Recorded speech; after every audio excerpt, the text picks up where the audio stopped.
भगवान की कथा का प्रभाव क्या है, ये बाबा तुलसी कहते हैं। जो निरंतर प्रभु कथा श्रवण करते हैं उन्हें क्या प्राप्त होता है। बोले मूक होय वाचाल पंगु चढ़े गिरिवर गहन,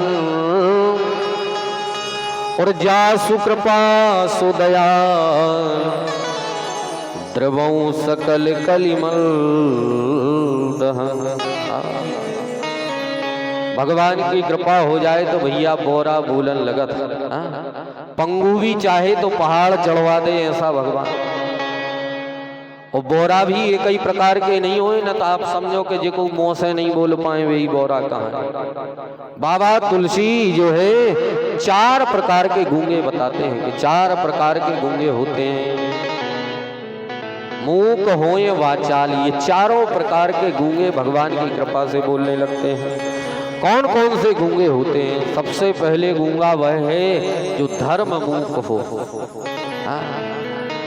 जीवन में आया, आना जाना, खाना जाना, पीना जाना, रोना जाना, हंसना जाना, लेकिन प्यारे आपने उसको नहीं जाना जिसके पास हम सबको जाना। येषां न विद्या न तपो न दानम ज्ञानम न शीलम न गुणो न धर्म ते मृत्युलोके भूविहार भूता मनुष्य रूपेण मृगास चरन्ति। आप भी जीवन में आए, आपने जीवन में पैदा हुए, पैदा खेले कूदे, विवाह हुआ, संतति उत्पन्न किए, पेट भरा, पेट भरने का साधन सिखाया, तो साहब ये कर्म तो पशु भी करते हैं। करते हैं कि नहीं?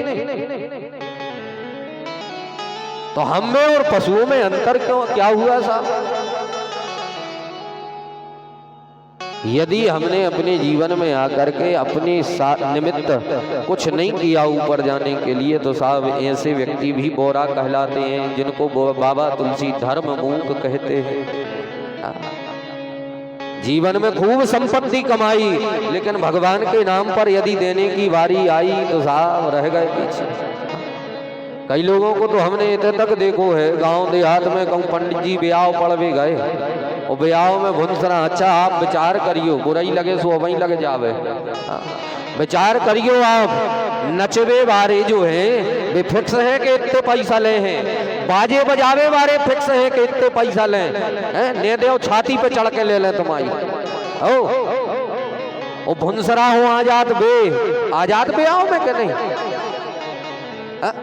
बेबी के 10,000 चाहे ने दे सो 7 पेरी की गाड़ी और दी तुम्हारी। और कहूँ महाराज ने कह दी कि भैया सारी रात ब्याह पड़ो है, एक काम करो 3,3100 संकल्प मानो। फिर देखो दद्दा मम्मा का अरे महाराज लूट लो। बताओ जी ने सारी रात तुम्हारा ब्याह पड़ो, वो 3100 रुपया मांग रहा हो, सो तुम कह रहे लूट रहे, धर्म हो व्यापार बना लो। अरे दद्दा तुम जैसे सोटों के में गादा ही नहीं फूट रही। महाराज का लूट है, तुम तो पहले से लुटे बैठी दद्दा। बे आए थे अब वहीं पे लूट ले गए 10,000 गाड़ी दे के। महाराज ने सारी रात तुम्हारा जीवन ब्याह पढ़ो उन्होंने में, तो कई लोग मना करत नहीं, बोले महाराज 3100 दे जी, बोले नहीं कम करो 21 करो। अरे तुम्हारे बाप को क्या लग रहा हो दद्दा, दूसरे के बैग पे तुम बैठे हो पेटी पे, दे दे यार हो। होते से आदमी के नहीं, तो ऐसे आदमी की श्रेणी जो है वो धर्म मूक में गई है। ये व्यक्ति धर्म मूक है, और जो धर्मवान है उनके लिए बाबा तुलसी सुंदर पंक्ति लिखते हैं। क्या कहते हैं कि बड़े भाग ये मानुषो तन पावा, और सुर दुर्लभ सद ग्रंथन गावा, और बोले नर समान ये नहीं कभी न्यू देही, और जीव चराचर याचत जे। मनुष्य के समान कोई देहवान नहीं, यह मनुष्य देह बड़भागी है, तो साहब क्यों बड़भागी है? गोस्वामी तुलसीदास जी ये भी लिख सकते थे कि बड़े भाग गैया तन पावा। गज्जा में तो भैया 36 कोटि के देवता रहते, ओहो लिख देते गौ माता हो कि बड़े भाग गैया तन पावा। बड़े भाग गधा तन पावा, लेकिन लिखवे बैठे तो का बोले बड़े भाग मानुष तन पावा। क्यों है बड़ा भागी मानव देह? मानव देह भैया ऐसा बड़ा भागी है। गज्जा हो आपने देखो हुज्जे खूंटा पे बांध दे, चारों डार दे और लगा ले, लेकिन गज्जा के लाने कबू आपने राम राम राधे राधे करत देखो का?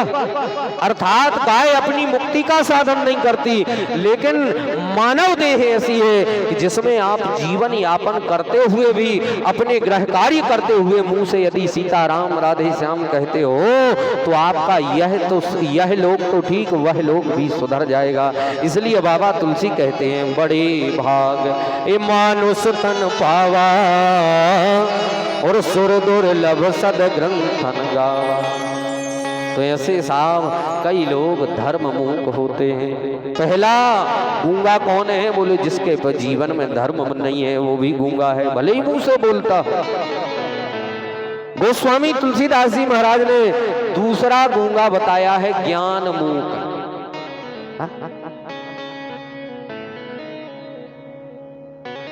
खूब बातचीत भी कर रहा है, लेकिन साहब ज्ञान की कमी है, अज्ञानता है।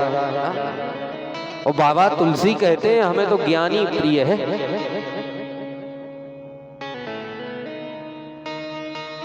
बोते अधिक परम प्रिय ज्ञानी।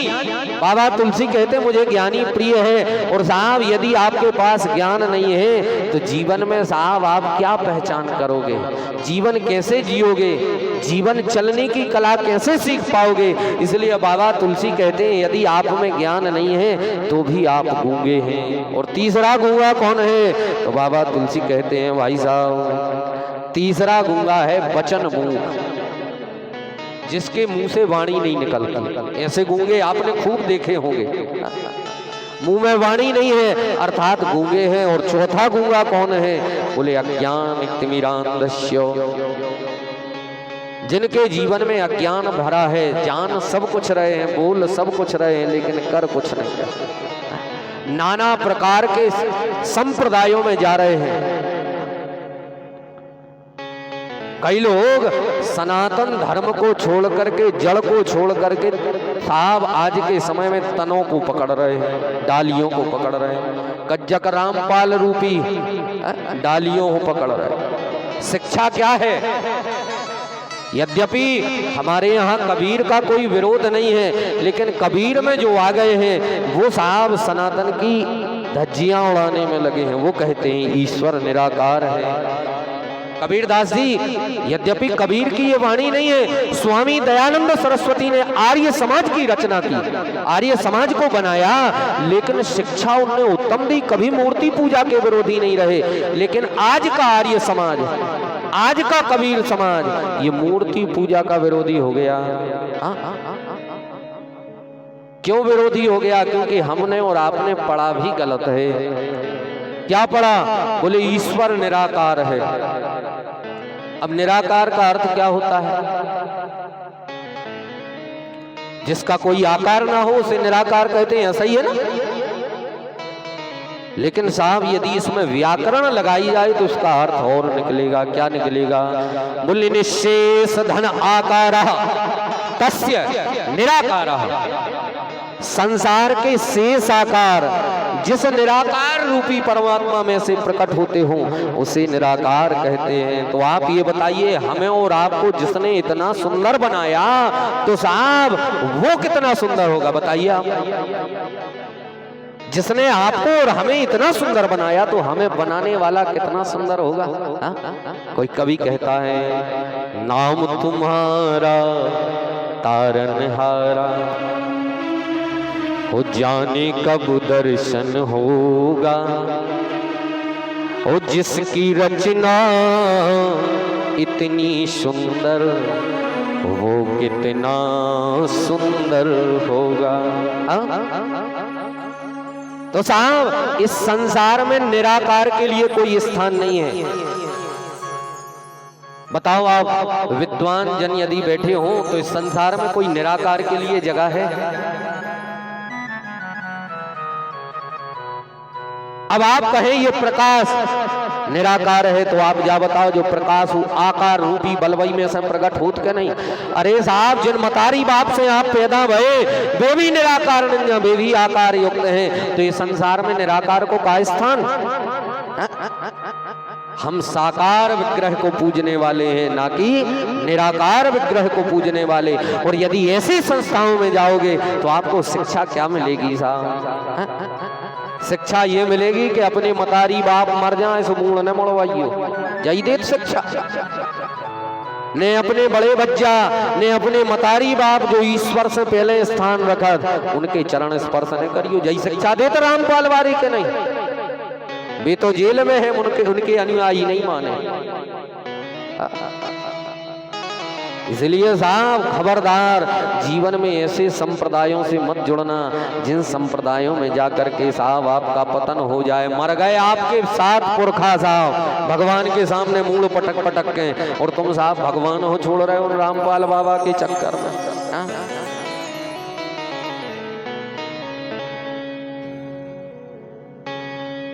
नाना प्रकार की पुस्तकें दे लिखना ही जीवन जीने की राह है खजन काका लिखी, कोई सार नहीं। वो पुस्तिकाओं हमने पढ़ी भी, सो में लिखो कि ब्रह्मा जी के बाप जे आए, विष्णु के बाप को आए, शंकर जी के बाप को आए, क्या अर्थ है बताइए आप? आखिरकार आप कहना क्या चाहते हो? कोई ज्ञान युक्त बात हो तो ठीक है। कई लोगों की आदत होती है ना, महाराज जा बताओ दशरथ के बाप को आए, फिर उनके बाप को आए, काकर होकर रिश्तेदारी करने तो मैं उनके बाप जब परिज्ञान। राम जी के चरित्रों को पालन नहीं कर पा रहे, चले पूरी 7 पुरखा जाने। तो साहब ऐसी अज्ञान मुक्ता मत करिए, नहीं तो बाबा तुलसी आपको गूंगे की श्रेणी में डाल देंगे। 4 प्रकार के गूंगे बताए, धर्म मूक, वचन मूक, ज्ञान मूक और अज्ञान मूक, ये 4 प्रकार के गूंगे हैं। और इन चारों प्रकार के गूंगे पर यदि परमात्मा की कृपा हो जाए तो साहब क्या होता है? बोले मूक हो ये वाचाल और पंगु चढ़े गिरिवर गहन और जा सुकृपा सो दयाल द्रवौ सकल कलिमल दहन। लोगों ने तुलसीदास जी से पूछा, तुलसीदास जी ऐसा कोई भगवान की कृपा जिस पर हो, ऐसा बताइए कोई आदमी जिस पर भगवान की कृपा हुई हो और ये चारों प्रकार का गूंगा हो, धर्म मूक, वचन मूक, ज्ञान मूक, अज्ञान मूक, और वो बोलने लगा हो। तो तुलसीदास जी कहने लगे ये को सबसे बड़ा उदाहरण हम खुद ही हैं। बोले आप? बोले हाँ। आप उदाहरण है? बोले हाँ मैं उदाहरण हूं।